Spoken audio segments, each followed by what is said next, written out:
मैंने कितना कहा था सबसे कि अर्जुन की शादी मेरी बुआ दूर की बेटी से करवा दो।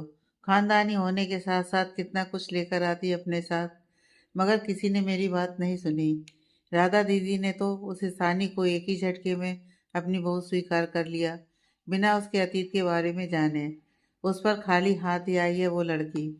पता नहीं अर्जुन जैसे हैंडसम लड़के पर अपना जादू कैसे चलाया उसे सानी ने, कि अर्जुन ने सीधा शादी ही कर ली। मैं भी देखती हूँ कितने दिन तक टिक पाएगी वो इस घर में। जलन भरी चिढ़ और गुस्सा मीरा जी के चेहरे पर उतर आई थी कि तभी कमरे में अशोक जी भी पहुंच गए, और मीरा जी के हाव भाव देख उन्हें कुछ कुछ अंदाजा हो गया था कि माजरा क्या है। अर्जुन की शादी होने से पहले तक मीरा जी का स्वभाव घर के सभी लोगों के साथ बहुत अच्छा था। किसी से उन्हें कोई शिकायत भी नहीं थी। पर अचानक उनके व्यवहार में यूं अचानक से इतना बड़ा परिवर्तन अशोक जी की घबराहट को बढ़ा रहा था। अशोक जी ने मीरा से कुछ कहना चाहा, मगर वो गुस्से में मुंह फेर कर रूम से बाहर चली गईं। अशोक जी कुछ समझ नहीं पा रहे थे कि अचानक मीरा का स्वभाव इतना कड़वा क्यों हो गया है। अर्जुन की शादी से पहले तो सब कुछ बिल्कुल ठीक था, अब अचानक वो ऐसा बर्ताव क्यों कर रही हैं। मीरा से जल्द बात करने का फैसला कर वो बिस्तर पर लेट गए, और जल्दी उनकी आंख लग गई। अर्जुन ने ईशानी को खाने के लिए बैठाया और खुद ही सर्व करने लगा। ईशानी कुछ कहती उससे पहले ही अर्जुन बोल पड़ा। घबराने की कोई ज़रूरत नहीं है ईशु, धीरे धीरे तुम्हें सब समझ आ जाएगा। इस घर का रहन सहन और तरीके, तो ज़्यादा कुछ मत सोचो। अगर फिर कोई परेशानी हो तो बेझिझक मुझे कह सकती हो। कह सकती हो ना। खाने की थाली उसकी तरफ करते हुए अर्जुन उसे समझा रहा था। ईशानी खुद में सिमटी हुई चेहरे पर अजीब सी उलझन लिए बैठी थी। अर्जुन उसकी उलझन समझ रहा था। उसने उसके चेहरे को अपनी तरफ किया। मेरी तरफ देखो ईशु। ईशानी ने बहुत हिम्मत करके अर्जुन की तरफ देखा, जो बहुत प्यार से उसे ही निहार रहा था। अर्जुन की नजरों से मिलते ही ईशानी की पलकें खुद ब खुद झुक गईं। उसके चेहरे को अपने हाथों में थामे अर्जुन बोला, तुम्हें बिल्कुल परेशान होने की ज़रूरत नहीं है ईशानी। मैं समझ सकता हूँ कि तुम्हारे दिल में क्या उलझन चल रही है। हमारी शादी हो गई, हम पति पत्नी बन गए हैं, लेकिन हमारा ये पति पत्नी का रिश्ता सिर्फ दिखाने के लिए कमरे के बाहर ही रहेगा। इस कमरे के अंदर हम एक दूसरे के दोस्त बनकर इस नए सफ़र की शुरुआत करेंगे। हम दोनों का हम दोनों पर पूरा हक है। ये बात हम दोनों ही जानते हैं, लेकिन मैं यही चाहूँगा कि जिस दिन तुम चाहोगी कि हम रिश्ते में आगे बढ़ सकते हैं, उसी दिन हम अपने इस पवित्र बंधन को आगे लेकर जाएंगे। तुमने अपनी ज़िंदगी का फैसला मेरे ऊपर छोड़ दिया था, तो मैंने मेरा फैसला कर लिया। पर अब यहाँ से आगे मैं तुम्हारे फैसले के बिना नहीं बढ़ूंगा। अर्जुन की बात सुनकर ईशानी की आंखों में हल्की सी नमी आ गई। अपनी पूरी हिम्मत जुटाकर उसने अर्जुन की तरफ देखा और बोली, थैंक यू अर्जुन जी। ईशानी, अभी मैंने कहा ना कि हम दोस्त हैं, तो फिर दोस्तों के लिए उनके नाम से बुलाया जाता है। नाम के पीछे जी नहीं लगाते, और दोस्ती में no sorry no thank you. समझी मिसेस सिंघानिया। अर्जुन ने मुस्कुराते हुए ईशानी को बीच में रोक दिया। मगर मैं आपका नाम कैसे ले सकती हूँ। अटकते हुए ईशानी ने अपनी बात पूरी की। वैसे ही जैसे दो दोस्त आपस में एक दूसरे को उनके नाम से ही बुलाते हैं। तो चलो एक बार ट्राई करते हैं। अर्जुन उसके सामने सीधा खड़ा हो गया। अर्जुन जी। ईशानी इतना बोलकर चुप हो गई, और अर्जुन हंसने लगा। कोई बात नहीं, धीरे धीरे मैं आदत बनवा दूंगा। अभी इतना परेशान होने की जरूरत नहीं है, ओके। अर्जुन ईशानी को परेशान होते हुए देखकर बोला, आओ चलो, अब तो खाना खा लो, फिर चेंज करके सो जाना। तुम वहाँ बेड पर और मैं सोफे पर सो जाऊंगा। अर्जुन ने एक निवाला तोड़ उसके मुंह की ओर किया, और ईशानी की आंखों से आंसू बह ही निकले। श्री, क्या हुआ यीशु, तुम रो क्यों रही हो। उसको रोते देख अर्जुन थोड़ा बेचैन हो गया। भगवान से शिकायत रहती थी मुझे कि क्यों उन्होंने मुझे इतने सारे दुख तकलीफें दी। बचपन से प्यार के दो मीठे बोल सुनने के लिए तरस गई थी मैं। आपने मुझ जैसी लड़की से शादी करके मुझे एक नई जिंदगी दे दी। जिंदगी में तो पहले ही दर्द से एक गहरा रिश्ता बन चुका था मेरा। कभी नहीं लगता था कि कोई मेरी जिंदगी में भी ऐसा आएगा जो मेरे दुख दर्द को समझेगा। आपने हर बार मेरा साथ दिया अर्जुन जी, मगर मैं आपके लायक ही नहीं। किसी भी तरह से मेरा और आपका कोई मैच नहीं। पता नहीं सारी दुनिया क्या कहेगी, जब वो मुझे आपके साथ देखेगी। ईशानी रोते हुए बोल रही थी। अर्जुन का मन तो कर रहा था कि ईशानी को कसकर गले लगाकर उसे बताए कि उसको पहली नज़र में देख कर ही अर्जुन ने उसे अपना बनाने का सोच लिया था, लेकिन फिलहाल वो ऐसा कुछ नहीं कर पा रहा था। उसने ईशानी को दोनों कंधों से पकड़ अपनी तरफ किया और अपने हाथों की अंगूठों से उसके आंसू साफ किए। हमारा साथ तो पहले से ही भगवान ने लिख दिया था यीशु। अलग अलग रास्तों पर चले जाने के बाद भी हम एक दूसरे के रास्ते में आ ही गए और हम सफ़र बन गए। सारी दुनिया का तो मुझे पता नहीं, मगर हाँ, मैंने और मेरे परिवार ने तुम्हें दिल से अपना लिया, तो बाकी दुनिया की मुझे कोई परवाह नहीं। समझी तुम? और बार बार तुम मेरे लायक हो या नहीं, इस बारे में सोचकर परेशान मत हो। तुम्हारे हिस्से के दर्द तुम सह चुकी हो। अब आगे किसी भी दर्द को तुम तक पहुंचने से पहले मुझसे निपटना होगा। प्लीज तुम चुप हो जाओ। तुम्हारी आंखों में आंसू मुझे भी तकलीफ दे रहे हैं। अर्जुन की बात सुनकर ईशानी ने खुद को संभाला। अर्जुन ने उसे कपड़े चेंज करने को बोला तो वो बाथरूम में चली गई और अर्जुन ने भी कपड़े चेंज कर लिए थे। ईशानी ने एक बहुत ही प्यारा सा गहरे लाल रंग का कॉटन का सूट पहन लिया था। ज्वेलरी के नाम पर हाथों में चूड़ा, पैरों में पायल, कानों में हल्के डायमंड के स्टड्स, शादी में राधा जी की तरफ से गिफ्ट, गले में मंगलसूत्र पहना था जो उसकी सादगी में चार चांद लगा रहे थे। अर्जुन ने उसे देखा तो फिर देखता ही रह गया। बाथरूम से बाहर आती हुई ईशानी की पायल की छन-छन और चूड़े की आवाज़ उसके होश उड़ा रही थी। ईशानी भी महसूस कर पा रही थी अर्जुन की खुद पर नज़रें। अर्जुन मुस्कुराते हुए उसकी तरफ आया और उसे बेड पर बिठाकर कहा, बहुत प्यारी लग रही है मेरी नई नवेली दुल्हन। नजरें बगावत पर उतरने लगी हैं। मन कह रहा है कि बस तुम्हें अपने सामने बिठाकर यूं ही देखता रहूं। ये बात सुन ईशानी की नीचे झुके हुए चेहरे पर भी एक प्यारी सी मुस्कुराहट खिल गई। चलो अब सो जाओ, कोई परेशानी हो तो मुझे जगह देना, मैं यहीं हूँ।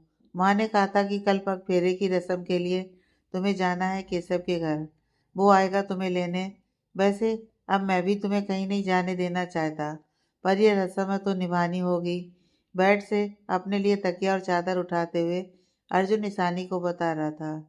वो मैं, मेरा मतलब है कि आप। ईशानी अटक रही थी। तुम्हें मेरी शर्त याद है ना? अर्जुन एकदम उसके पास आकर बोला। तो ईशानी की सांस अटक गई।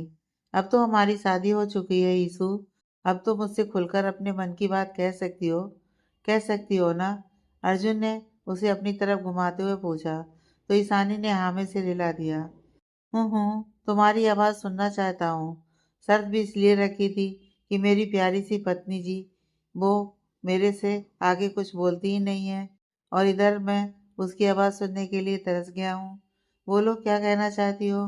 अर्जुन उसकी तरफ देख उसके बोलने का इंतजार कर रहा था। आप वहाँ सोफे पर कैसे सो पाएंगे? आप तो, मेरा मतलब है, आप यहाँ बेड पर सो जाइए, सोफे पर मैं सो जाऊंगी। झुकी हुई पलकें लिए ईशानी ने अर्जुन के हाथ से तकिया चादर लेते हुए कहा। तो अर्जुन बोला, तो आपको मेरी फिक्र हो रही है? नहीं होनी चाहिए। ईशानी एकदम से बोल पड़ी। तो अर्जुन ने मुस्कुराते उसका माथा अपनी तरफ कर उसे प्यार से चूम लिया। पहली बार इस सुखद एहसास से गुजरती हुई ईशानी शर्माकर खुद में ही सिमट गई। इससे पहले वो कुछ बोलती कि अर्जुन ने प्यार से उसका सर सहलाया और कहने लगा, थैंक यू मेरी इतनी फिक्र करने के लिए। पर वो क्या है ना कि मैं अपनी नई नवेली दुल्हन को सोफे पर नहीं सुलाना चाहता। मुझे अच्छा नहीं लगेगा। पहली बार तुम मेरे घर में, मेरे रूम में मेरी पत्नी के रूप में मेरी जिंदगी में आई, तो बताओ कैसे मैं इस गुस्ताखी कर दूं?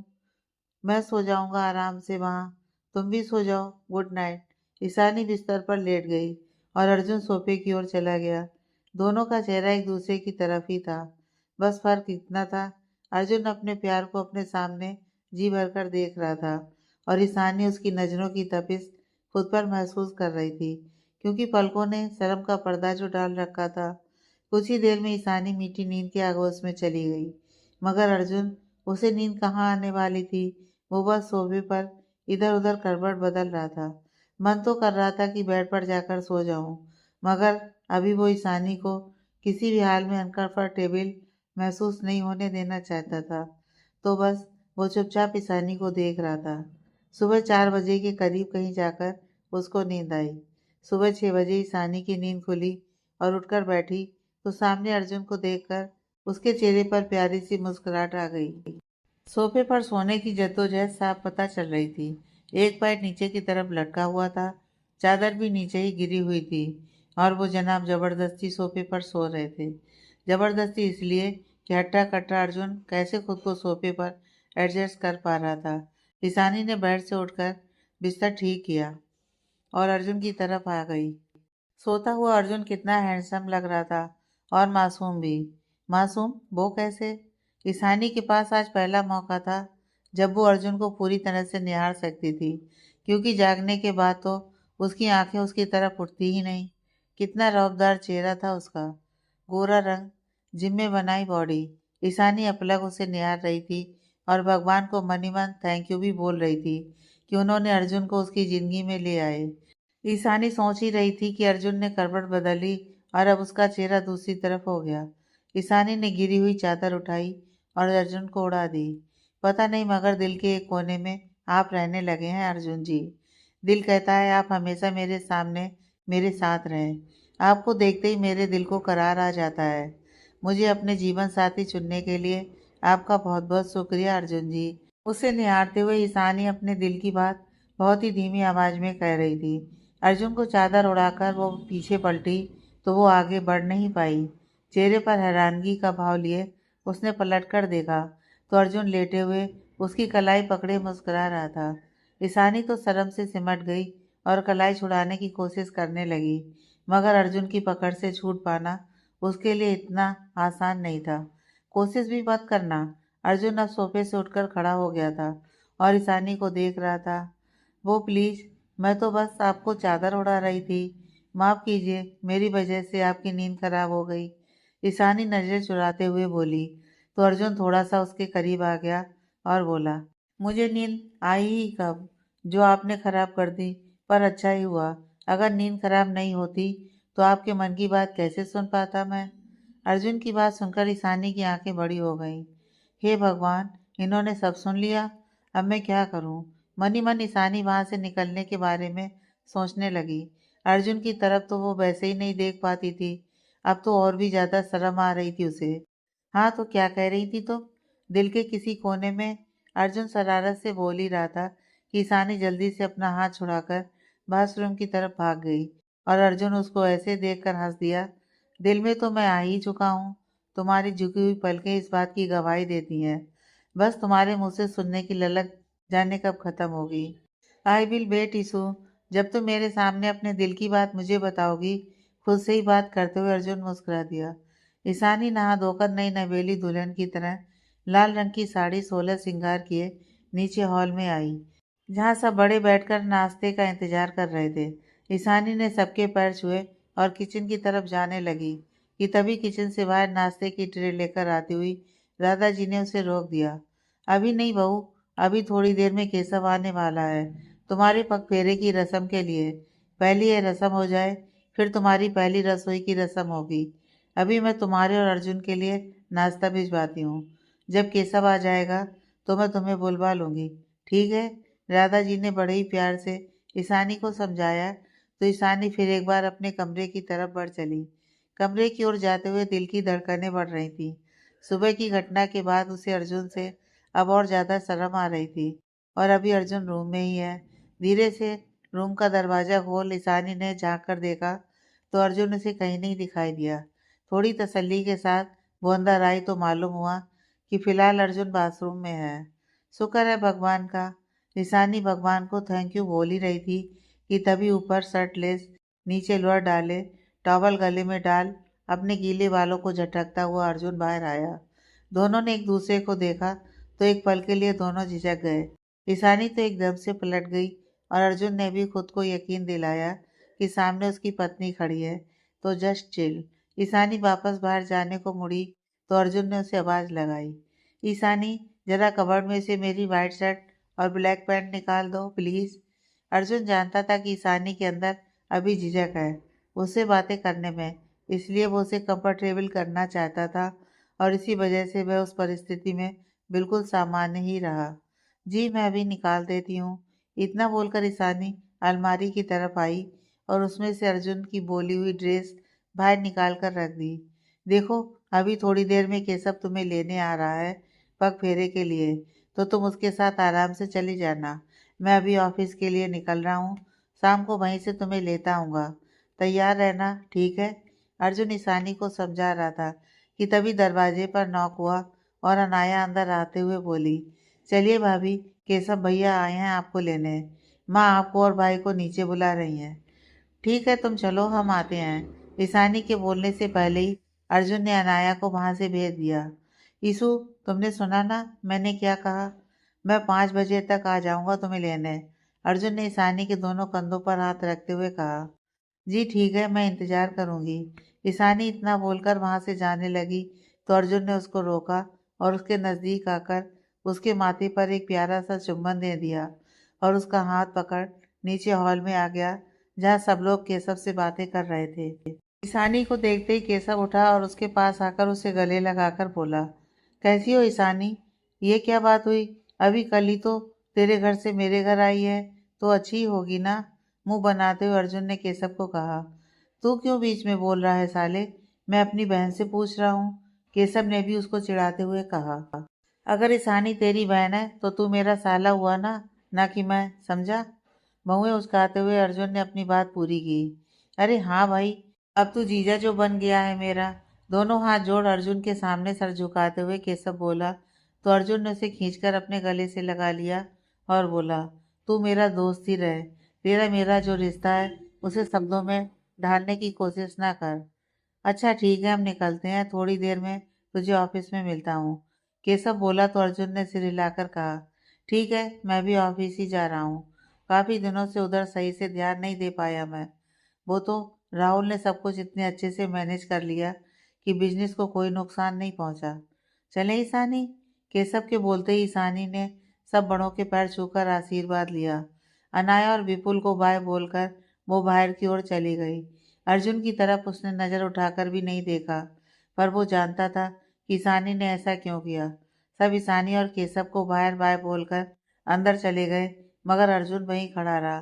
केशव ने गाड़ी स्टार्ट की। ईशानी उसके साथ वाली सीट पर बैठ गई कि तभी अर्जुन गाड़ी की खिड़की पर झुका और बोला, शाम को 5 बजे रेडी हो जाना, मैं आऊँगा तुम्हें लेने। उसकी बात सुनकर केशव एकदम से बोला, नहीं, आज शाम को नहीं, कल शाम को आना। आखिर हमें भी तो टाइम बिताना है ईशानी के साथ, तो तू कल शाम को आ जाना, ठीक है? केशव ने अर्जुन को चिढ़ाते हुए कहा और ईशानी बहुत ही धीमे से मुस्कुरा दी। ओए, तू चुप कर, समझा? एक हफ्ता छोड़ दिया था ना उसे तेरे पास, बस उतना ही बहुत है। आज के बाद आंटी जब भी बोलेंगी मैं खुद ईशानी को उनसे मिलवा लाऊंगा, पर वो मेरे साथ ही जाएगी और मेरे साथ ही वापस आएगी। अब मुझे तेरी बकवास नहीं सुननी और 1 घंटे में ऑफिस में मिल, बाय। अर्जुन की बात सुनकर केशव बोला, हाँ हाँ, अब तुझे मेरी बातें बकवास ही लगेंगी। कोई नहीं, ये तो ईशानी डिसाइड करेगी ना कि उसे कब तेरे साथ वापस आना है। उसका जवाब तुझे ऑफिस में मिलकर देता हूँ। इतना बोल केशव गाड़ी लेकर निकल गया और अर्जुन खुद से ही बोला, देखते हैं क्या जवाब मिलेगा तुझे। वैसे मुझे तो पता है। नाश्ता करके अर्जुन अपने ऑफिस पहुंचा, जहां सारे स्टाफ ने उसे शादी की बधाई दी। अर्जुन ने भी मुस्कुराते हुए सबकी बधाई स्वीकार की और सबको अपनी और ईशानी की ग्रैंड रिसेप्शन में आने का न्योता भी दे डाला। अपने केबिन की तरफ बढ़ते हुए अर्जुन ने राहुल को अंदर आने का इशारा किया। राहुल अपनी फाइल्स लिए अंदर आया और मुस्कुराकर अर्जुन को एक बार फिर शादी के लिए मुबारकबाद दी।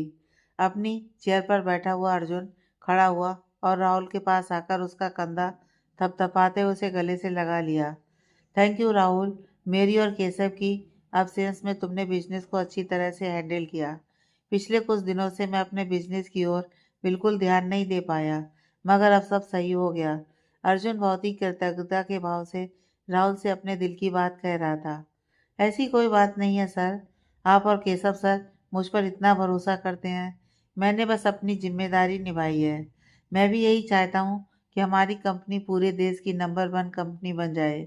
हमारी कंपनी के बने हुए प्रोडक्ट देश में ही नहीं, विदेशों तक अपनी पहचान बनाए। मेरी पूरी कोशिश यही रहेगी कि आपका सपना सच हो जाए। राहुल की बात सुनकर अर्जुन ने फिर एक बार उसे गले लगा लिया और बोला, जरूर सच होगा। जब तुम जैसे दोस्त मेरी जिंदगी में हैं तो सारे सपने सच जरूर होंगे। इतना बोल राहुल ने पिछले सारे दिनों की सारी डिटेल्स अर्जुन को सौंप दी और वहां से चला गया। अर्जुन अपनी चेयर पर बैठकर उन फाइल्स को ध्यान से पढ़ने लगा। वो डिटेल्स चेक कर ही रहा था कि सुबह वाली बात उसके दिमाग में कौन गई और वो मुस्कुरा दिया। दिल में बेचैनी बढ़ने लगी और अब ध्यान भटकने लगा था उसका। ऐसे तो काम नहीं चलेगा।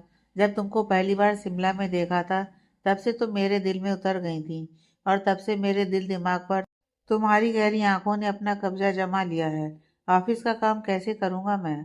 खुद में ही मुस्कुराते हुए अर्जुन मनी मन ईशानी को महसूस करने लगा और बढ़ी हुई धड़कनों को शांत करने के लिए उसने ईशानी को फोन मिला दिया। उधर केशव ईशानी को घर छोड़कर ऑफिस के लिए निकल गया था।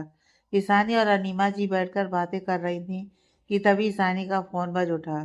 स्क्रीन पर आते हुए नाम को देखकर ईशानी के गाल लाल हो गए, पर सामने अनीमा जी की शर्म के मारे वो फोन भी नहीं उठा सकती थी। अनीमा जी ने वहां से उठकर हंसते हुए कहा, बात कर लो बेटा, पूछना होगा कि तुम ठीक हो या नहीं। ईशानी के गाल सहलाकर अनीमा जी वहां से चली गईं। फोन एक बार बजकर बंद हो गया था। ईशानी सोच ही रही थी कि इन्हें फोन करूं या ना करूं, तभी फोन फिर से रिंग करने लगा। ईशानी ने जल्दी से फोन उठाकर कान से लगा लिया, मगर बोली कुछ नहीं। शर्त याद है ना मिसेस सिंघानिया? अर्जुन ने जानबूझकर थोड़ी नाराजगी से बात की। जी, वो आंटी सामने ही बैठी थी, तो मैं कैसे? अर्जुन की आवाज़ सुन ईशानी घबरा गई। क्यों, मैं कोई अनजान हूँ क्या? तुम्हारा पति हूँ, तो फिर मेरा फोन उठाने में कैसी झिझक? जानकर ईशानी को परेशान करते हुए अर्जुन बोला, जबकि उसे पता था कि ईशानी बहुत शर्माती है उससे सबके सामने बात करने से। वो तो अकेले में भी कुछ बोल नहीं पाती, इसलिए उसने सुबह भी आते समय अर्जुन को एक नज़र भी नहीं देखा। कोई बात नहीं, तो क्या सोचा है? आगे से अर्जुन ने पूछा तो ईशानी चौंक गई। किस बारे में? ईशानी ने पूछा तो अर्जुन मुस्कुराते हुए बोला, मेरे साथ घर वापिस आने के बारे में। उसकी बात सुनकर ईशानी चुप हो गई। उसे नहीं पता था कि पग फेरे की रस्म में दुल्हन को उसी दिन वापस आना चाहिए। सुबह केशव ने अर्जुन को कल शाम आने को बोला था, तो अब वो अर्जुन की बात का क्या जवाब दे? पर हाँ, दिल तो जोर जोर से चिल्ला रहा था कि मुझे आज ही आपके साथ वापस जाना है अपने घर। उसे चुप देख अर्जुन ने फिर अपनी बात दोहराई तो ईशानी बस इतना ही बोल पाई, जी वो भाई ने कहा था। भाई को छोड़ो, तुम क्या चाहती हो वो मैं तुमसे जानना चाहता हूँ, बोलो। उसकी बात बीच में ही काट कर अर्जुन ने बड़े हक से उससे पूछा, जी मैं तैयार रहूंगी। ईशानी के इतना कहते ही अर्जुन के दिल में सुकून और होठों पर गहरी मुस्कुराहट आ गई। वो जानता था कि ईशानी का क्या जवाब होगा, पर फिर भी वो उसके मुंह से सुनना चाहता था। दैट्स गुड, ठीक है फिर 5 बजे आता हूँ तुम्हें लेने। अर्जुन का मन था ईशानी से बात करने का, मगर सामने से आते हुए केशव को देखकर उसने बाय बोलकर फोन रख दिया। लगता है मेरी ही बहन से बात हो रही थी। उसके पास आकर केशव हंसते हुए बोला, और तुझे ऐसा क्यों लगता है? टेढ़ी नजर से देखते हुए अर्जुन ने वापस जवाब दिया, क्योंकि मेरे प्यारे जीजाजी इस वक्त आपके सामने काफी सारी फाइल्स रखी हैं, जिनमें से एक आप पढ़ भी रहे थे, तो फिर अचानक से फाइल पढ़ना छोड़कर आप फोन पर लगे हुए हैं, तो पक्का सामने मेरी ही बहन होगी ना। और वैसे भी आज तक मैंने आपको काम के समय इतना ब्लश करते हुए नहीं देखा। क्यों, पकड़ ली ना आपकी चोरी? उसे छेड़ते हुए केशव ने अपनी बात पूरी की और अर्जुन भी मुस्कुरा दिया। ये क्या तूने जीजा जी लगा रखा है? तू पहले मेरा दोस्त है, फिर ईशानी का भाई, समझा? उसे घूरते हुए अर्जुन बोला, हाँ समझ गया मेरे भाई। वैसे पूछना तो नहीं चाहिए, पर फिर भी पूछ ही लेता हूँ। हनीमून का क्या विचार है? कहाँ जाने का प्लान किया तुम दोनों ने? केशव ने अर्जुन की तरफ एक आंख मारते हुए पूछ लिया। कहीं नहीं, सपाट लहजे में अर्जुन बोला। तो केशव चौंक गया। क्या मतलब? क्यों नहीं जा रहे हो तुम दोनों? नई नई शादी हुई है दोनों की, एक साथ जितना समय बिताओगे उतना ही एक दूसरे को समझ पाओगे। केशव ने सवालिया नजरों से अर्जुन की तरफ देखा। अरे अरे रिलैक्स, मानता हूँ अभी अभी शादी हुई है हमारी और मैं भी हनीमून पर जाना चाहता हूँ, पर अभी नहीं। ईशानी अभी हमारे रिश्ते में उतनी सहज नहीं है। शादी की शुरुआत दोस्ती से की है हम दोनों ने। उसको अभी वक्त चाहिए इस रिश्ते को दिल से अपनाने के लिए, और मैं उसमें उसका साथ दूंगा। मैं ईशानी से पहली नज़र में प्यार करता हूँ और दिल से चाहता हूँ कि वो भी मेरे लिए वैसा ही महसूस करे। इसीलिए इस रिश्ते को आगे ले जाने से पहले मैं उसके मुंह से अपने लिए प्यार का इजहार सुनना चाहता हूँ। जिस दिन उसके मुंह पर उसके दिल की बात आ गई, उस दिन के बाद से हर दिन मैं उसको अपने प्यार के रंग में रंग लूंगा और तभी हम सही मायनों में हनीमून एंजॉय कर सकेंगे। पर तब तक मुझे उसका खोया हुआ आत्मविश्वास लौटाना है। अर्जुन ने केशव को अपने मन की बात बता दी। केशव उठकर उसके पास आया और उसको गले लगाकर बोला, विश्वास नहीं होता यार, तू कहाँ लड़कियों से शादी और प्यार के चक्कर से दूर रहने वाला लड़का ईशानी के प्यार में इतना समझदार और गंभीर हो जाएगा। बहुत खुशी हो रही है मुझे और भगवान से प्रार्थना करता हूँ कि वो दिन जल्द आए जब ईशानी भी तेरे लिए वही महसूस करे जो तू करता है उसके लिए। वैसे उसने मुझे भी वादा किया है, जिस दिन उसे तुझसे प्यार का एहसास होगा वो सबसे पहले मुझे बताएगी। एहसास दिलों में आने लगे हैं, तुम्हें देख जज्बात उमड़ने लगे हैं। देखते हैं कब वो मंजर आएगा जब वो कहेंगे हाँ हम भी तुम्हें चाहने लगे हैं। वैसे ईशानी ने आने के लिए क्या कहा? उसे तो पता ही नहीं होगा कि यह रस्म आज ही पूरी करनी होती है। मैंने तो उसे कल वापस जाने के लिए कहा है। केशव बोला तो अर्जुन बोला, मेरे साथ ही घर चलकर उसका जवाब जान लेना। चल अब थोड़ा ऑफिस का काम देख लें। पिछले कुछ दिनों से इस तरफ ध्यान ही नहीं दे पाए। शिमला में मॉल खोलने के बाद अर्जुन दूसरे शहरों में अपने बिजनेस को एक्सपेंड करना चाहता था और इसी सिलसिले में उसे और केशव को अपने इन्वेस्टर से बात करनी थी, जिसकी डिटेल्स वो फाइल में पढ़ रहा था। आज दीपिका भी ऑफिस आई थी। ईशानी की शादी की वजह से उसकी काफ़ी छुट्टियां हो गई थी, पर अर्जुन ने उसे बेफिक्र रहने को कह दिया था। अर्जुन से बात करके बाहर निकल रहे केशव की नज़र दीपिका के टेबल की ओर गई, जहाँ कंप्यूटर में उलझी दीपिका कुछ टाइप कर रही थी और चेहरे पर थोड़ी परेशानी झलक रही थी। उसको यूं परेशान होते देख केशव के कदम खुद ब खुद उसकी ओर चले गए। Any problem? केशव ने पूछा तो एकदम से दीपिका घबरा गई। सर आप रिलैक्स, मैं ही हूँ। तुम कुछ परेशान सी लग रही हो। क्या प्रॉब्लम है बताओ मुझे, शायद मैं कुछ हेल्प कर दूँ। केशव ने उसको रिलैक्स करते हुए पूछा। जी वो अकाउंट्स में बैलेंस शीट मैच नहीं हो पा रही है। काफ़ी देर से ट्राई कर रही हूँ, पता नहीं हर बार कौन सा पॉइंट मिस हो जाता है। सीधे सीधे दीपिका ने केशव को अपनी परेशानी बता दी। लाओ मुझे दिखाओ, मैं चेक करता हूँ। इतना बोल केशव उसके साथ खड़ा आगे की तरफ झुककर कंप्यूटर पर बैलेंस शीट चेक करने लगा। दीपिका चेयर पर बैठी थी और केशव उसके पीछे की तरफ से आगे झुका हुआ था, जिसकी वजह से दीपिका थोड़ी असहज हो रही थी। वो कुछ बोल भी नहीं पा रही थी। लो, हो गई बैलेंस शीट मैच। केशव ने कुछ ही मिनट्स में बैलेंस शीट मैच कर दी। दीपिका की परेशानी सुलझा दी। Thank you so much sir, मैं कितनी देर से मैच करने की कोशिश कर रही थी बट हो ही नहीं पा रही थी और आपने चुटकियों में मैच कर दी। Thank you very much, Deepika ने खुश होते हुए कहा। तुम्हारा थैंक यू मैं एक्सेप्ट कर लेता हूँ, लेकिन तुम मुझे केशव बुलाओगी तो मुझे ज़्यादा अच्छा लगेगा। केशव ने दीपिका की तरफ देखते हुए कहा तो दीपिका इधर उधर देखने लगी। कुछ बोलने ही वाली थी कि अर्जुन बाहर आया और केशव को बोला, चल मिस्टर मेहता के साथ मीटिंग है, उनके साथ मिलकर मेरठ में मॉल खोलने के बारे में डिस्कशन करना है। देखते हैं क्या प्रोग्रेस रहती है। Hello sir. अर्जुन को देखते ही दीपिका ने उसे विश किया तो अर्जुन ने उसकी तरफ चौंक कर देखा। यहाँ सर कौन है? मिस दीपिका जी, वो मैं आपको ही विश कर रही थी, हिचकते हुए दीपिका ने जवाब दिया। क्या आप भूल गई हमारा रिश्ता क्या है? अर्जुन ने फिर आगे से पूछा।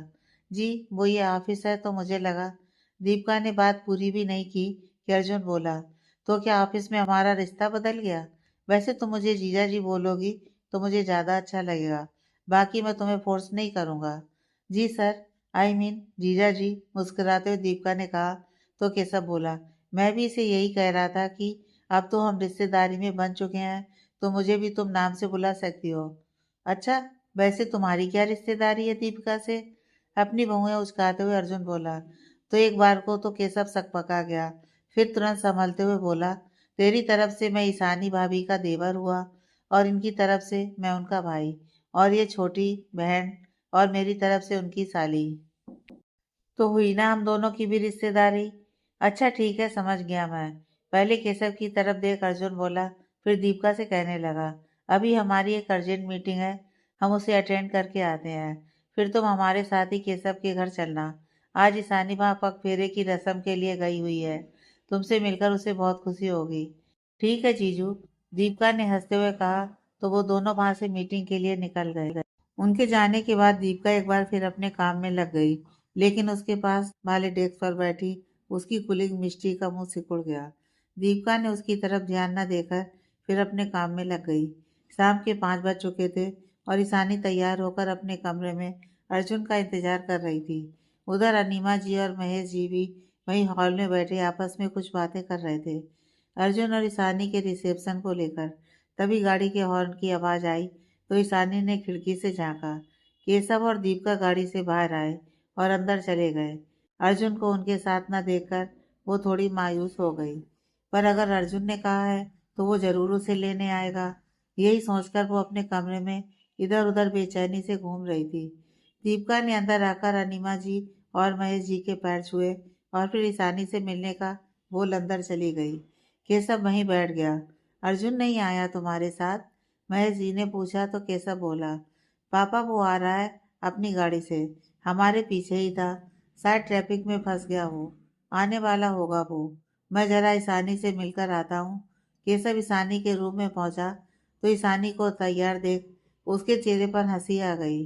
अर्जुन ने कहा था कि घर जाकर उसे ईशानी का जवाब मिल जाएगा, और जवाब अब उसके सामने था। अरे ईशानी, तुम तैयार क्यों हुई हो? मैंने कहा तो था कि कल शाम को चली जाना अर्जुन के साथ। क्या तुम यहाँ रुकना नहीं चाहती? केशव को तो सब पता था, पर वो चाहता था कि ईशानी अर्जुन के प्रति अपने झुकाव को समझे, इसलिए वो ये सब बोल रहा था। दीपिका ने आकर एकदम से ईशानी को हक कर लिया और उसकी तरफ देखते हुए बोली, क्या बात है, जीजू के प्यार का असर होने लगा है तुम पर? कितनी खूबसूरत लग रही हो यार। भगवान तुझे हर बुरी नज़र से बचाए। दीपिका को देखते ही ईशानी बहुत खुश हुई और उसने भी दीपिका को कसकर गले लगा लिया। दीपिका ईशानी को अर्जुन का नाम लेकर परेशान कर रही थी कि तभी केशव ईशानी के रूम में आया तो ईशानी को तैयार देखकर उसके चेहरे पर हंसी आ गई, जिसे उसने कंट्रोल कर लिया, पर अंदर ही अंदर उसको बहुत तसल्ली हुई। उसे अर्जुन की बात याद आ गई कि घर जाकर उसे ईशानी का जवाब मिल जाएगा, और जवाब अब उसके सामने था। अरे ईशानी, तुम तैयार क्यों हुई हो? मैंने कहा तो था कि कल शाम को चली जाना अर्जुन के साथ। क्या तुम यहाँ रुकना नहीं चाहती? केशव को तो सब पता था, पर वो चाहता था कि ईशानी अर्जुन के प्रति अपने झुकाव को समझे, इसलिए वो ये सब बोल रहा था। दीपिका भी ईशानी के चेहरे पर आए भाव को समझने की कोशिश कर रही थी। तभी एक और गाड़ी के रुकने की आवाज़ आई और केशव बाहर चला गया। गाड़ी की आवाज़ सुनकर ईशानी ने फिर एक बार खिड़की से झांका तो सामने गाड़ी से अर्जुन बाहर निकला और अपना कोट ठीक करते हुए अंदर की ओर बढ़ गया। अंदर पहुंचकर उसने अनीमा जी और महेश जी के पैर छुए कि तभी केशव आ गया। इशारों इशारों में अर्जुन ने केशव से पूछ लिया कि उसको जवाब मिला या नहीं, तो केशव ने मुस्कुराते हुए हाँ में गर्दन हिलाई और अर्जुन के दिल में सुकून उतर आया। तुम दोनों बैठो, मैं चाय नाश्ते का इंतजाम करती हूँ। कहते हुए अनीमा जी उठी तो अर्जुन ने उन्हें रोकते हुए कहा, इसकी ज़रूरत नहीं है आंटी जी, आप तकलीफ मत कीजिए। अरे ऐसे कैसे? आज तुम यहाँ केशव के दोस्त की हैसियत से नहीं, बल्कि हमारे दामाद के रूप में आए हो, तो हमें कुछ खातिरदारी तो करने दो। अनीमा जी के बोलने से पहले ही महेश जी बोल पड़े और अर्जुन बस मुस्कुराकर रह गया। महेश जी भी वहां से उठकर अंदर ईशानी के साथ जाने वाले सामान को चेक करने लगे कि कहीं कोई कमी ना रह गई हो। अब केशव और अर्जुन हॉल में बैठे थे। तो कैसा लगा ईशानी का जवाब? अर्जुन ने धीरे से पूछा। तो केशव बोला, मैं बहुत खुश हूँ तेरे लिए अर्जुन। ईशानी के चेहरे पर तुम्हें न देखने की बेचैनी अच्छे से नोट की मैंने। हाँ जानता हूँ कि कहीं ना कहीं उसके मन में मेरे लिए कोना बनने लगा है, पर अपने दिल के एहसास समझने के लिए उसे समय लगेगा। पर मैं हूँ ना, अर्जुन सिंघानिया, उन्हें उनका पूरा वक्त दूंगा और इंतजार करूंगा कि वो भी अपने दिल में मेरे लिए वही फील करें जो मैं उसके लिए करता हूँ। जानता हूँ और विश्वास भी करता हूँ कि तेरा ये इंतजार बहुत जल्द पूरा हो जाएगा। केशव उसके कंधे को थपथपाकर बोला। वो बात कर ही रहे थे कि अनीमा जी ने नौकर के साथ चाय नाश्ता टेबल पर लगवाया और अर्जुन को सर्व करने लगी। महेश जी भी वहीं आ गए और सब मिलकर बिजनेस के बारे में डिस्कस करने लगे। अनीमा जी ने दीपिका और ईशानी के लिए चाय नाश्ता उनके कमरे में ही भिजवा दिया था। कुछ देर बाद अर्जुन उठा और अनीमा जी और महेश जी से जाने की इजाज़त मांगी। अनीमा जी ने केशव को बोल ईशानी और दीपिका को बाहर बुलवा लिया था। अर्जुन की नज़र बाहर आते हुए ईशानी पर पड़ी और उसी पर ठहर गई। रानी पिंक हैवी वर्क साड़ी में गहनों से सजी पूरे श्रृंगार के साथ किसी महारानी से कम नहीं लग रही थी। ब्यूटीफुल, कोई इतना खूबसूरत, इतना मासूम कैसे हो सकता है? ईशानी को देख अर्जुन मन ही मन बुदबुदाया। अर्जुन को यूं अपलक ईशानी को निहारते देख केशव खांसा तो अर्जुन झेप गया। ईशानी ने एक बार भी अर्जुन की तरफ नहीं देखा था, क्योंकि उसे पता था कि अर्जुन उसी को देख रहा है। अच्छा आंटी, अंकल जी, अब इजाज़त दीजिए, घर पर सब इंतजार कर रहे हैं। दोनों हाथ जोड़कर अर्जुन ने कहा तो महेश जी ने भी दोनों हाथ जोड़कर कहा, जैसा तुम कहो अर्जुन। अर्जुन ने ईशानी को चलने के लिए कहा तो ईशानी की आंखों में नमी उतर आई। वो अनीमा जी महेश जी के गले मिली तो उन दोनों ने उसके सर पर हाथ रखकर उसे ढेर सारा आशीर्वाद दिया। ईशानी केशव के गले लगी तो उसने सिर्फ इतना ही कहा, जब भी जरूरत पड़े अपने भाई को याद कर लेना ईशानी। अब तुम हमारे इस घर का, हमारी जिंदगी का अहम हिस्सा बन चुकी हो, समझी?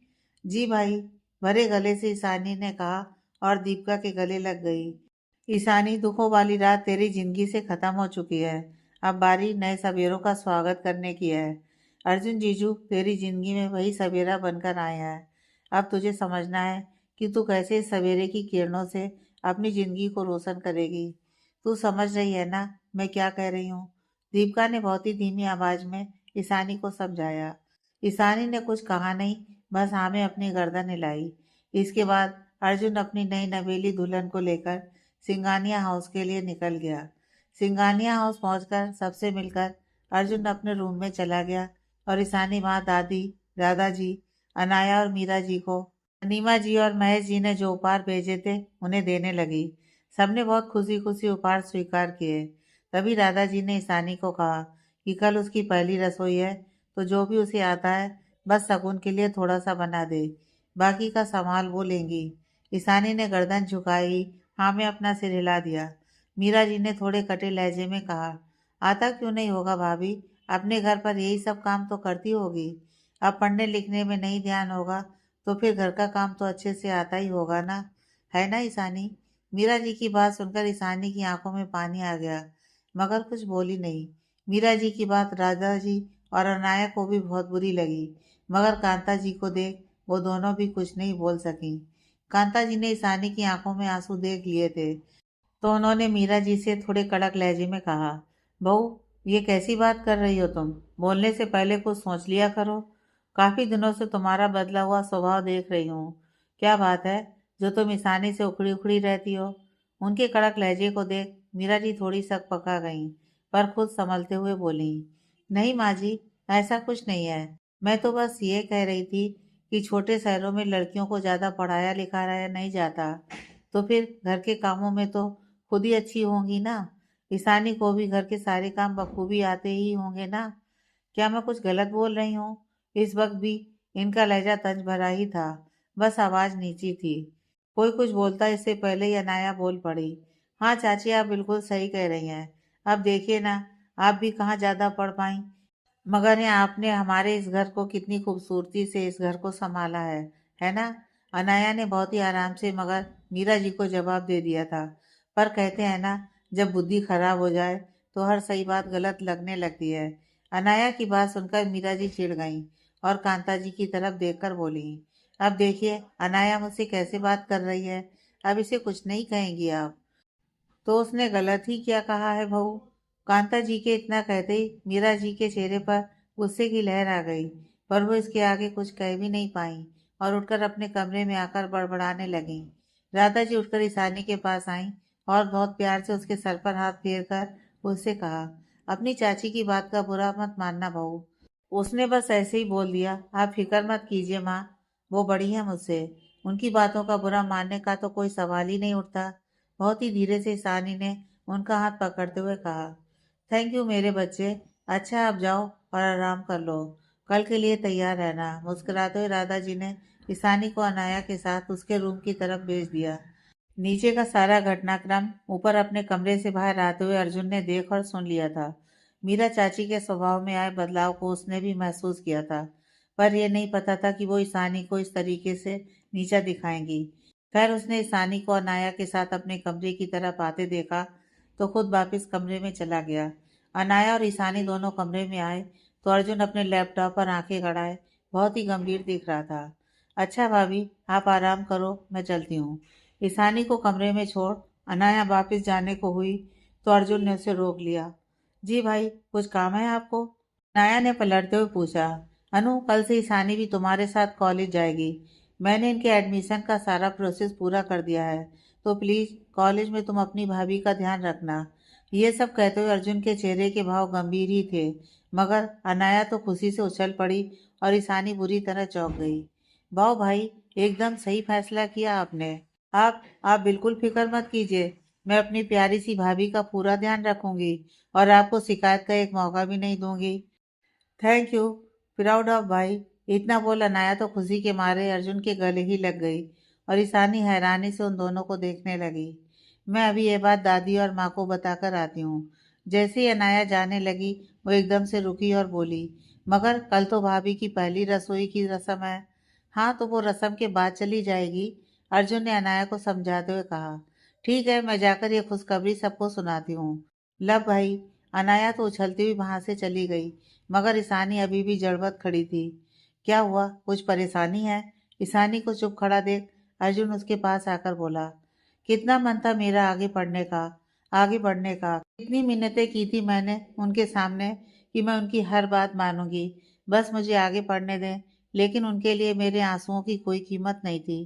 घर का सारा काम खुशी खुशी करती, इस उम्मीद में कि वो खुश हो जाएंगी, तो क्या पता मुझे आगे पढ़ने की इजाज़त मिल जाए। पर वो दिन कभी नहीं आया। अपनी ही रौ में बोलती हुई ईशानी के चेहरे पर दर्द की परछाई उभरने लगी थी, जिसे देख अर्जुन ने उसे अपनी तरफ मोड़ा और उसके गाल पर अपनी हथेली को रख कर बोला। तो क्या हुआ? जो ख्वाहिश उस वक्त अधूरी रह गई थी, उसे पूरा करने का वक्त आ गया है ईसू। ईशानी ने उसकी आंखों में देखा, जहां उसे अपने लिए बेहिसाब परवाह नजर आ रही थी। अर्जुन की हथेली का स्पर्श प्यार भरे संबल की तरह महसूस हो रहा था। क्या जो अभी अर्जुन ने कहा वो सब सच था? क्या हुआ? ऐसे क्यों देख रही हो मुझको? देख रही हूँ, भगवान का अगर रूप होता तो वो बिल्कुल आपके जैसा होता है ना? मासूमियत से ईशानी ने कहा। प्लीज यीशु, मुझे भगवान मत बनाओ। मैं तो तुम्हारा हमसफर बनना चाहता हूँ। तुम्हारे जो सपने अधूरे रह गए हैं, बस उन्हें पूरा करना चाहता हूँ। उसके होंठों पर उंगली रख उसे चुप कराते हुए अर्जुन बोला, और उंगली की छुअन से ईशानी के दिल की एक बीट मिस हो गई। दोनों एक दूसरे की आंखों में देख अपने अपने दिल को सुकून दे रहे थे। अब कोई शिकायत नहीं भगवान से। आपको अपने दोस्त, अपने हमसफर के रूप में पाकर मैं अब उनसे और कुछ नहीं मांगना चाहती।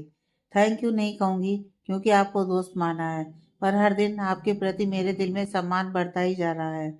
इसके साथ ही ईशानी की पलकें झुक गई। हाँ, दोस्त से एक वादा भी करना है फिर। कैसा वादा? अपनी जिंदगी की इस नई शुरुआत को पूरे दिल से पूरा करोगे। कोई कुछ भी कहे, चाहे घर के अंदर या बाहर, तुम अपना सपना जरूर पूरा करोगे। मुझे तुम पर पूरा विश्वास है। बोलो वादा। इतना कहकर अर्जुन ने अपनी हथेली आगे की तो ईशानी ने भी झिझकते हुए उस पर अपना हाथ रख दिया। मैं वादा करती हूँ, आपके विश्वास को कभी टूटने नहीं दूंगी। ईशानी ने जैसे ही ये कहा, एकदम से अर्जुन ने उसे अपने गले लगा लिया और अपनी बाहों में कसते हुए बोला, तुम अपना हर सपना जरूर पूरा करोगी यीशु। अर्जुन की इस हरकत पर ईशानी थोड़ी चौंक गई। बेशक अर्जुन ने उसे अपने गले लगा रखा था, पर ईशानी के अंदर अभी हिचक बाकी थी। वो सिमटी हुई सी उसके गले लगी रही। कहीं ना कहीं उसके मन को भी एक सुकून मिल रहा था, एक दोस्त के रूप में, एक हमसफर के रूप में। ईशानी की तरफ से कोई हरकत होते न देख अर्जुन को होश आया और उसने ईशानी को एकदम से दूर कर दिया। वो मैं आई मीन सॉरी। मुझे खुशी में पता ही नहीं चला, अर्जुन उससे नजरें चुराता हुआ बोला। आप सॉरी क्यों बोल रहे हैं अर्जुन जी? उसकी बेचैनी भांपते हुए ईशानी बोली। नहीं, वो मैं कुछ ज्यादा एक्साइटेड हो गया था। तुम प्लीज गलत मत समझना। अर्जुन अभी भी सफाई दिए जा रहा था, जिसे सुनकर ईशानी के चेहरे पर हल्की सी मुस्कुराहट आ गई। आप परेशान मत हो अर्जुन जी, हम कुछ नहीं सोच रहे हैं। ईशानी के चेहरे पर हल्की सी मुस्कुराहट देखकर अर्जुन थोड़ा रिलैक्स हो गया। एक और बात, अर्जुन फिर से बोला। जी कहिए, ईशानी ने आराम से जवाब दिया। ये तुम मुझे अर्जुन जी कहकर नहीं बुलाओगी, सिर्फ अर्जुन कहो तो मुझे ज़्यादा अच्छा लगेगा। ये क्या कह रहे हैं आप? मैं कैसे? ईशानी थोड़ी असमंजस में थी। क्यों, दोस्त को नाम से नहीं बुलाते? पर आप दोस्त से बढ़कर ईशानी बोलते हुए चुप हो गई। क्या कहा? मैं दोस्त से बढ़कर क्या हूँ? ईशानी की बात सुनकर अर्जुन के दिल ने शोर मचा दिया था। जी, वो आप। ईशानी के पास जवाब नहीं था। हाँ, मैं सुन रहा हूँ। क्या हूँ मैं तुम्हारे लिए? अर्जुन की आवाज़ बेसब्र हो चली थी। सब कुछ, बस आप। ईशानी अर्जुन से नजरें चुराते हुए मन ही मन बोली। बताओ, मैं इंतजार कर रहा हूँ। अर्जुन की नजरें ईशानी के चेहरे पर आते जाते भाव को महसूस कर रही थी। आप मेरे पति हैं, मुझसे बड़े भी हैं, इसलिए जो आप चाहते हैं वो मैं नहीं कर पाऊंगी। ईशानी ने झुकी हुई पलकों से जवाब दिया। पर दोस्त भी तो है ना, और दोस्त को तो नाम से ही बुलाते हैं, तो तुम भी बुला सकती हो ना? अर्जुन ने अपना लॉजिक लगाया। नहीं, मुझसे नहीं हो पाएगा, इतना बोल ईशानी पलट गई। कोई बात नहीं, मुझे इंतजार रहेगा। चलो अब सो जाओ, कल कॉलेज जाकर तुम्हारा एडमिशन प्रोसेस पूरा करना है। ईशानी की झिझक महसूस कर इतना वो अर्जुन सोफे की तरफ बढ़ा कि तभी ईशानी की मीठी सी आवाज़ उसे सुनाई दी। आप प्लीज़ बेड पर सो जाइए, सोफे पर मैं सो जाऊंगी। अर्जुन ने उसकी तरफ देखा और कहा, नहीं, तुम सो नहीं पाओगी, मुझे कोई परेशानी नहीं होगी। जाओ सो जाओ, गुड नाइट। अर्जुन सोफे की तरफ बढ़ गया और ईशानी उसे यूं ही देखती रही। मन कह रहा था कि बोल दे, यहाँ बेड पर ही सो जाएंगे दोनों। बहुत बड़ा बेड है, पर शर्म और झिझक ने उसके होंठ सिल दिए। सुबह अर्जुन के उठने से पहले ईशानी नहा धोकर अच्छे से तैयार होकर नीचे आ गई, जहाँ कांता जी और राधा जी ईशानी के आने का ही इंतजार कर रही थीं। कांता जी और राधा जी ने मंदिर में पूजा की और डाइनिंग टेबल पर बैठ कुछ बात कर रही थीं कि तभी ईशानी उनके पास आ गई।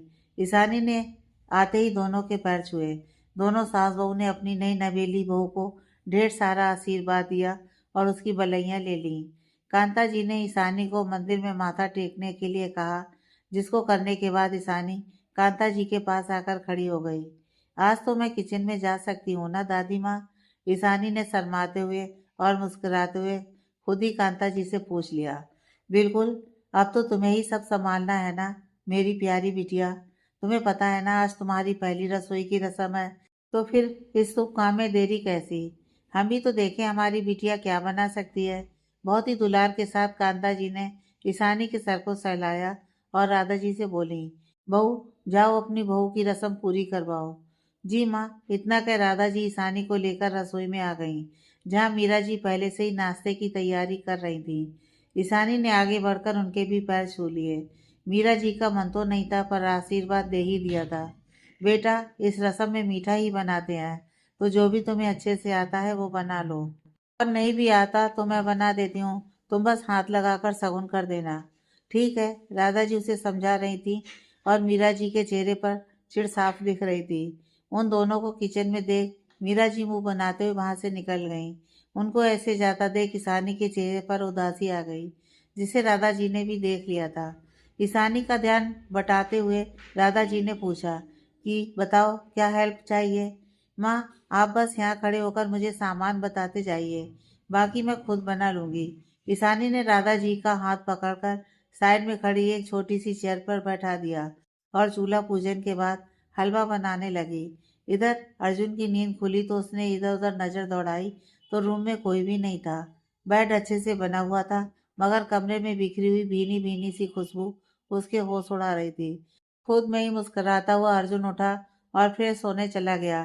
कुछ देर बाद वो अपने जिम वियर डालकर नीचे आया और इधर उधर देखने लगा। नजरें किसी खास को ढूंढ रही थीं और कांता जी सोफे पर बैठी उसी की ओर देखकर मुस्कुरा रही थीं। जिसे तू ढूंढ रहा है वो किचन में अपनी पहली रसोई की रस्म में बिजी है, समझा? कांता जी ने हंसते हुए कहा तो अर्जुन शर्मा गया और बाहर गार्डन में बने छोटे से जिम में वर्कआउट करने चला गया, जहाँ विपुल पहले से ही वर्कआउट कर रहा था।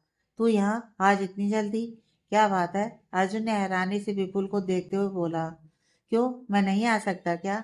अब बड़े भैया अपनी फिटनेस को लेकर इतने कॉन्शियस हैं, तो मुझ पर भी तो कुछ असर होगा ना? बोलिए, कुछ गलत कहा मैंने? विपुल ने ट्रेडमिल पर दौड़ते हुए कहा। हाँ, वैसे कॉलेज कैसा चल रहा है तुम्हारा? ये आखिरी साल है, क्या सोचा है, क्या करना है? अर्जुन अब बड़े ही गंभीर स्वर में बोला। अभी कुछ सोचा नहीं है भाई, पर मैं भी ताऊ जी और पापा जी का बिजनेस न ज्वाइन करके अपना कुछ करना चाहता हूँ, आपकी तरह। आपने कुछ ही सालों में as enterprise one of the top company इन दिल्ली की लिस्ट में पहुंचा दिया, और लगातार अपना बिजनेस एक्सपेंड कर रहे हैं। प्राउड ऑफ यू भाई। तो तू मेरी कंपनी ज्वाइन कर ले। जब तुझे बिजनेस का अच्छा खासा अनुभव हो जाए तो बेशक अपना खुद का कुछ नया शुरू कर लेना। अर्जुन ने उसे समझाते हुए कहा। तो विपुल बोला, नॉट ए बैड आइडिया भाई, I will think about it, but मेरी एक कंडीशन होगी। मैं एज ए एम्प्लॉय ज्वाइन करना चाहूँगा, ना कि बॉस के भाई के रूप में। अगर आप इस बात के लिए राजी हैं तो मैं आगे सोचूंगा। अर्जुन उसकी बात सुनकर बहुत खुश हुआ और बोला, जैसा तुझे ठीक लगे मेरे भाई। अच्छा, मुझे तुझसे कुछ काम था। अर्जुन ने अपना वर्कआउट शुरू करते हुए कहा। जी भाई बताइए, मैं आपके किस काम आ सकता हूँ? हैरानी से विपुल ने पूछा तो अर्जुन ने ईशानी के कॉलेज वाली बात उसको बता दी। यह आपने बहुत अच्छा फैसला किया। जब तक मैं कॉलेज में हूँ तब तक मैं उनकी मदद कर दूंगा। और वैसे भी अनाया भी तो सेकंड ईयर में है, तो वो भी भाभी की हेल्प कर देगी। ओके, मैं चलता हूँ भाई, आप भी जल्दी से आ जाइए, नाश्ते की टेबल पर मिलते हैं। इतना बोल विपुल चला गया और अर्जुन ने कुछ देर ठहरकर अपनी एक्सरसाइज खत्म की और फ्रेश होकर रेडी होने डाइनिंग टेबल पर आ गया, जहाँ सब लोग पहले ही मौजूद थे और किचन से आती हुई मनमोहक सुगंध का मजा ले रहे थे। अर्जुन ने इधर उधर नजर घुमाई पर वो नहीं दिखी जिसको आंखें देखना चाहती थी। तभी रमेश जी और अशोक जी उससे उसकी कंपनी की ग्रोथ के बारे में पूछने लगे और वो उनको कंपनी की प्रोग्रेस के बारे में बताने लगा। तभी राम नरेश जी ने साथ बैठी कांता जी ने उन तीनों को चुप करवाते हुए कहा, बिजनेस की बातें ऑफिस में किया करो तुम सब। ये घर है तो यहाँ सिर्फ घर परिवार से जुड़ी बातें ही करनी है, समझे? जी दादी, वैसे मुझे आप सबको कुछ बताना है। अर्जुन ने सबकी तरफ बारी बारी से देखते हुए कहा। तो सब चौंक गए और लगभग एक साथ ही बोल उठे, बताओ क्या बताना चाहते हो? अर्जुन ने एक गहरी सांस भरी और उसने ईशानी के कॉलेज जाने की बात बताई। अर्जुन के बोलते ही राम नरेश जी और कांता जी ने एक दूसरे की ओर देखा और रमेश जी और अशोक जी ने उन दोनों की ओर। अनाया और विपुल तो जानते ही थे। राधा जी और ईशानी किचन में थी और मीरा जी बाहर गार्डन में थी, जो अभी अभी अंदर आई थी। दादू दादी, आई एम सॉरी कि मैंने आपसे बिना पूछे ये फैसला कर लिया। इसमें ईशानी की कोई गलती नहीं है, उसको भी मैंने ही फोर्स किया था कॉलेज जाने के लिए। प्लीज आप गुस्सा मत होना, प्लीज। उन दोनों को चुप देखकर अर्जुन थोड़ा परेशान हो गया और अपने पापा की तरफ देखा तो उन्होंने इशारे से उसे शांत रहने को कहा। फिर खुद ही राम नरेश जी से बोले, पिताजी। उन्होंने रमेश को हाथ दिखाकर चुप करवाया और राधा जी को नाश्ते के लिए आवाज लगाई। तभी राधा जी और ईशानी बाहर आई और गुलाबों के साथ सारा नाश्ता टेबल पर लगवाया। अर्जुन ने नजर भर ईशानी को देखा तो उसकी सादगी पर उसकी नजर फिर ठहर गई। अभी कुछ देर पहले की ही बात की टेंशन छूमंतर हो गई। वहीं ईशानी जानती थी कि अर्जुन की नजरें उस पर टिकी हुई है, तो शर्म की लाली उसके गालों पर बिखरी हुई थी। ईशानी ने राधा जी और मीरा जी को भी जबरदस्ती टेबल पर बिठा दिया और सबके लिए नाश्ता सर्व करने लगी। शुरुआत सबने मूंग दाल हलवे से की, जिसका स्वाद सबकी आत्मा तक को छू गया। इसके बाद सबने खीर पूरी मटर पनीर का लुत्फ उठाया। बाकी सबने तो पेट भर खाया, भर भर के ईशानी के हाथों की तारीफ की और उसका नेक भी दिया। लेकिन अर्जुन ने नाश्ता पूरा नहीं खाया और ना ही ईशानी को गिफ्ट दिया। नाश्ता कर चुकने के बाद राम नरेश जी अर्जुन से बोले, बेटा ईशानी तुम्हारी पत्नी है, उसका अच्छा बुरा सोचने समझने का अधिकार तुम्हारा है। तुम्हें ही उसके साथ जीवन जीना है। हमें तुम्हारे फैसले पर गर्व है। अपनी पत्नी का साथ हर हाल में निभाना, जैसे मैंने तुम्हारी दादी का और तुम्हारी दादी ने मेरा साथ दिया। क्यों, सही कहा मैंने? अर्जुन की तरफ बोलते हुए उन्होंने एक नजर कांता जी को देख लिया। राम नरेश जी की बात सुनकर अर्जुन की खुशी का ठिकाना ना रहा और वो तुरंत उनके पास जाकर उनके गले लग गया। थैंक यू दादाजी, थैंक यू सो मच। तभी ईशानी ने भी आगे आकर उनके पैर छू लिए। हमेशा खुश रहो मेरे बच्चों, तुम खुश रहोगे तो हम भी मुस्कुराते रहेंगे। राम नरेश जी ने दोनों के सर पर हाथ रखकर आशीर्वाद दिया। तभी राधा जी ने ईशानी को उसके रूम में जाकर कॉलेज जाने के लिए तैयार होने के लिए कह दिया। ईशानी रूम में आकर कॉलेज के लिए रेडी हो रही थी। आज तो एडमिशन प्रोसेस स्टार्ट होना था, मगर उसका दिल खुशी से उछलकर बाहर आने को था। नामुमकिन सी दिखने वाली खुशी सहज ही उसकी झोली में आ गिरी, और वो भी अर्जुन की वजह से। कॉलेज जाने के लिए उसने सिल्क का पर्पल रंग का सूट पहन लिया। बाकी का सारा श्रृंगार ज्यों का त्यों ही था, जिसमें वो खूबसूरत सी नई नवेली दुल्हन लग रही थी। आईने के सामने खड़ी वो खुद को इस बात का विश्वास दिलाने में लगी थी कि तभी अर्जुन कमरे में आया। ईशानी की नजरें उसकी तरफ उठी और फिर शर्म से झुक गईं। बहुत खूबसूरत लग रही हो ईशु। अर्जुन बिल्कुल उसके पीछे आकर खड़ा हो गया। पता नहीं कैसे और क्यों, शायद आप समझ गए हो। मगर ईशानी एकदम से पलटकर उसके गले लग गई। अर्जुन इसके लिए तैयार नहीं था। वो 2 कदम पीछे हुआ, पर खुद को संभालते हुए उसने भी ईशानी को कसकर अपनी बाहों में भर लिया। ईशानी के हाथ अर्जुन की पीठ पर फंसे हुए थे और चेहरा अर्जुन के सीने में छुपा हुआ था। वो पल बेहद खूबसूरत था। अर्जुन अपने प्यार को पहली बार अपनी बाहों के दरमियान लिए खड़ा था और ईशानी पहली बार अर्जुन के प्रति अपनी इच्छा खोल रही थी। वजह चाहे जो भी रही हो, कुछ पलों की खामोशी के बाद अर्जुन ने ईशानी को खुद से दूर किया तो ईशानी के चेहरे पर शर्म की रंगत साफ झलक रही थी। वो वो मैं ईशानी बोल ही रही थी कि अर्जुन ने उसे बीच में रोकते हुए कहा, कुछ मत बोलो ईशु। ये जो कुछ भी उस पल में हुआ मेरे लिए बहुत खास था। मुझे पता है कि तुम अपने सपने के सच होने की खुशी को मुझसे बांटना चाहती थी, तो तुम मेरे सीने में आ छुपी। अब ये चाहे दोस्त के नाते हो या पति होने के नाते, मेरे लिए वो एहसास बहुत खास बन गया। अब मेरा दिल कुछ और सुनना नहीं चाहेगा। चलो, कॉलेज के लिए देर हो रही है। अर्जुन ने ईशानी के माथे को प्यार से चूमा और बाहर आ गया। उसके होंठों की मुस्कुराहट उसके दिल का हाल बखूबी बयान कर रही थी।